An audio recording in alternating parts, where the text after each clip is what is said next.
चलिए दोस्तों, नमस्कार। कैसे हैं आप सभी लोग? शंभोता आप स्वस्थ प्रसन्न और मस्त होंगे।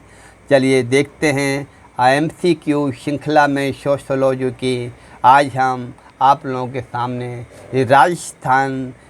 राजस्थान पीसीएस के द्वारा 2008 में जो सोशोलॉजी का पेपर हुआ था, उससे जितने एमसीक्यू निकल के आ रहे हैं वो आपके समक्ष पेश किए जा रहे हैं। बारी बारी से एक एक क्वेश्चन हैं, इसको एक या दो पार्ट में रहेंगे, उसको देखेंगे हम। चलिए बात करते हैं। सबसे पहले एमसीक्यू कौन सा निकल के आ रहा है।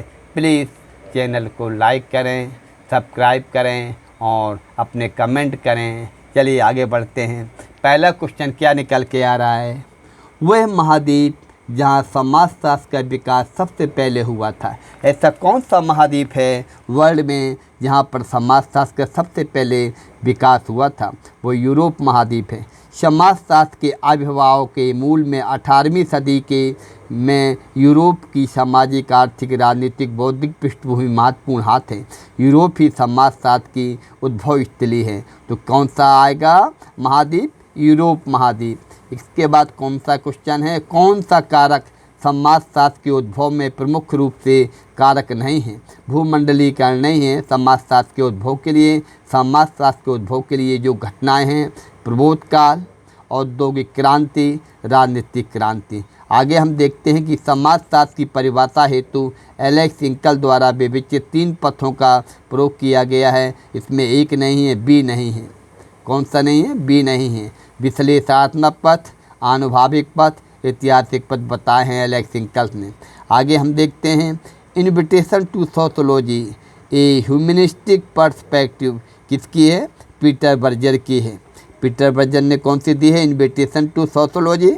पीटर सोरोकिन की social and culture dynamics. Johnson की sociology systematic introduction. C Wright Mills की the new man of power.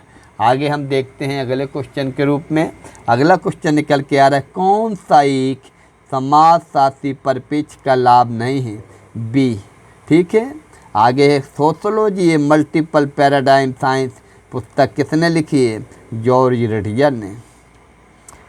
समाजशास्त्र एक विज्ञान के रूप में किसने क्या कहते हैं? इसे नीति परक कहते हैं।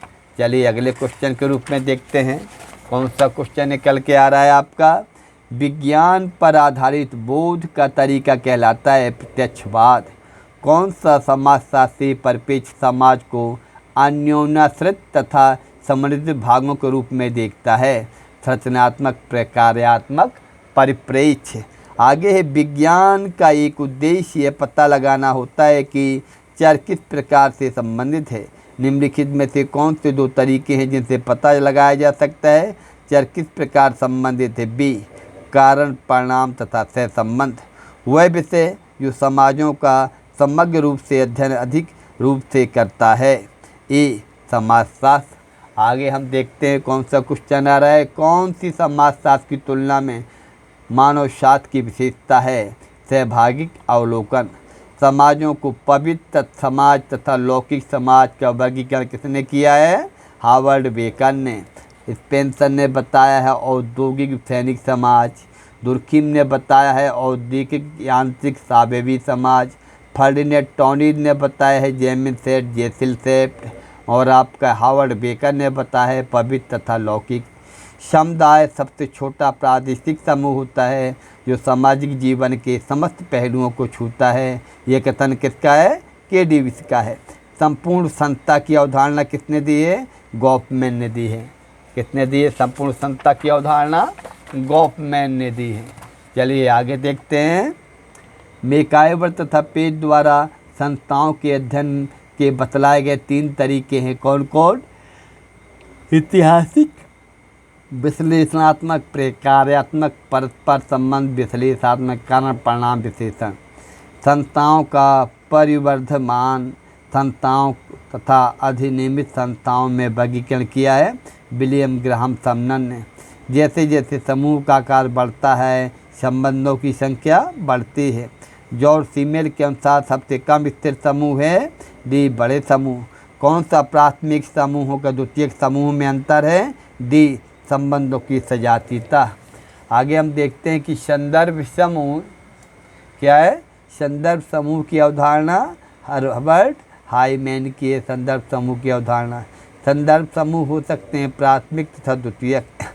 कौन सा आवर्तिक संप्रेषण का तत्व नहीं है। सी मुद्रा, उस दूरी को जिसके अंतर्गत करीबी मित्र समानता अंत क्रिया करते उसे हर्बर्ट हाल ने सी सामाजिक दूरी कहा है। समाजों को पवित्र तथा लौकिक किसने कहा है। हार्वर्ड बेकर ने कहा है। अब हमारा कौन सा परिस्थिति का प्रकार नहीं है। सी समानुदेशित परिस्थिति, एक ड्राइवर चालक के बेटे का चालक बनना उदाहरण है। अर्जित परिस्थिति विदेश केंद्रिता का विपरीत है। आपका है संजाति केंद्रिता। समाज में प्रमुख मूल्यों के निर्धारण में विलियम ने जो कसौटी नहीं थजाई वह है ये क्या है। अवधि। आगे हम देखते हैं कि निम्नलिखित में से कौन सी अवधारणा जॉर्ज हर्बर्ट मीड ने सामाजिकरण के 3 आधार सिद्धांत के भाग नहीं है। सी संस्था नहीं है। वह प्रक्रिया जिसमें समानता सामाजिकृत किए जा रहे व्यक्तियों द्वारा उसी समय में सामाजिकरण कर रहे व्यक्तियों का सामाजिकरण किया जाता है।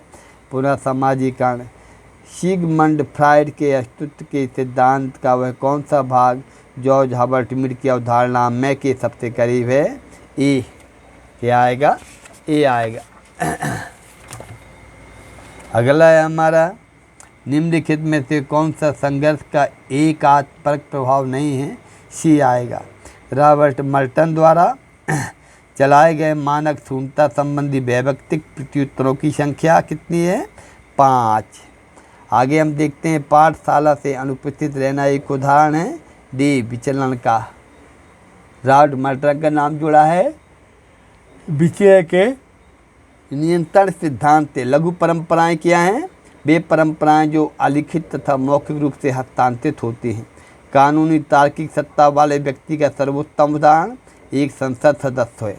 आगे हम देखते हैं कौन से क्वेश्चन निकल के आ रहे हैं। अगला क्वेश्चन है हमारा, एक व्यक्ति द्वारा अपने व्यवसाय में उपार्जित नेक नामी के लिए समाजशास्त्री क्यों अवधारणा का उपयोग करते हैं। सम्मान। भारतीय समाज में किसी व्यक्ति का विवाह पूरी यौन संबंध में लिप्त होना एक उदाहरण है निषेधात्मक मानक का। सामान है एक धार्मिक व्यवसाय। ये किसने कहा है कि एकता और अवधारणा हिंदू धर्म में अंतर्निहित है। आपका दुबे ने। एस दुबे। हिंदू विवाह वह प्रकार है जिसमें ना तो माता पिता की सहमति की आवश्यकता होती न ही संस्कारों की। क्या कहलाता है। गंधर्व विवाह। हिंदू विवाह अधिनियम पिता पक्ष की ओर से विवाह की अनुमति नहीं देता है। से 5 पीढ़ियों में। निम्नलिखित में से कौन सी अवधारणा मुस्लिम विवाह से संबंधित है। डी मुस्लिम विधवा के लिए इद्दत की अवधि क्या होती है। 3 महीने। IP देसाई ने सीमांत संयुक्त परिवारों को परिभाषित किया है। ये है आपका ठीक है। तारवाड़ क्या है। बी मातृवंशी संयुक्त परिवार। कौन सा। तारवाड़। अगला क्वेश्चन है हमारा, पितृवंशी वंशाक्रम नहीं मिलता है गारो में। ठीक है। फिर है आपका निम्नलिखित में से कौन सा शब्द स्त्रीकरण का उदाहरण नहीं है। सी क्या है। वर्ग व्यवस्था आएगा इसमें। क्या आएगा। वर्ग व्यवस्था। मैक्स वेबर के अनुसार असमानता या आपका अस्त्रीकरण के 3 आयाम क्या है। आर्थिक, परिस्थिति, शक्ति। ये आपका आज 50 क्वेश्चन के रूप में MCQ दिए जा रहे हैं। कल अगले चरण में अन्य क्वेश्चन बताए जाएंगे MCQ के लिए। इसी का सेकेंड पार्ट। तब तक मिलते हैं अगले वीडियो में दोस्तों।